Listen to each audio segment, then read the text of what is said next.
My name's Judith Johnson and I'm Project Manager with the Langholm Initiative. Currently my project is all about textiles, Textiles, although the Langholm Initiative does much more than that. It's a community development organisation which has been going since the mid-90s and has addressed a wide range of issues for the community, economic, social and environmental. The Langholm Initiative has a very strong board of trustees. We're a charity, and a staff who are based in Buccleuch Mill in Langholm, a former textile mill. Langholm has a strong tradition, a history of the textile industry. Until the 80s and 90s, many people would have left school and gone straight into work in a mill. But sadly, with the demise of the large-scale manufacturing, those jobs disappeared. So many people work outside of the town now. But the initiative has been working over the years to create opportunities and encourage people to be optimistic. There are lots of small businesses here, and that's what we're seeing in the textile industry. Small scale, high quality, niche, often niche market, but developing businesses, which we really want people to support. We've learned so far about the textile industry that there is a perception that it's dead. And it really isn't.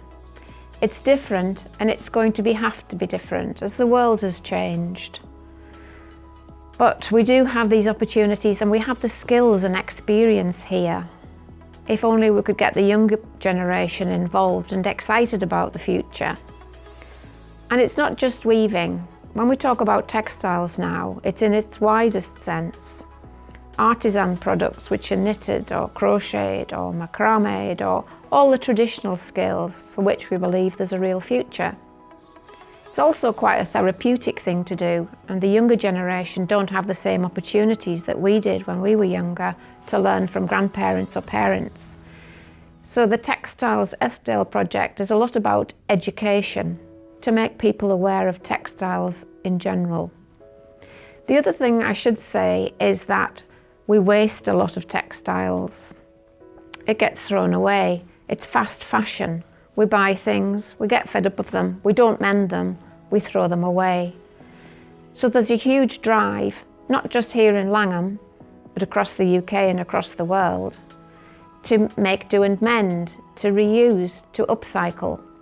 And we've involved local people in making rugs, accessories, bags, cushions, all sorts of things using locally produced textile waste. We see the skips of waste outside this building, which hitherto would have been collected and taken away, gone to landfill. But we're encouraging people to look at that as an opportunity. There's a potential for a small business there, for locally sourced, high quality products made by local people with that provenance. You know where it's come from. The Langholm Initiative is encouraging the community and beyond to think positively about textiles and other industries, to think creatively, to try and dispel the negativity, to look at what can be done instead of what was in the past. There's a saying here, it's "I been," it's always been that way. So part of the role of the Langholm Initiative is to use our initiative and to get people to think differently, and also to network with businesses and organisations outside of this little bubble which is Langholm and Eskdale. Get people to look beyond the Langholm Bridge and see that there is a world out there, and that the skills and experiences here have a part to play in engaging with that wider world.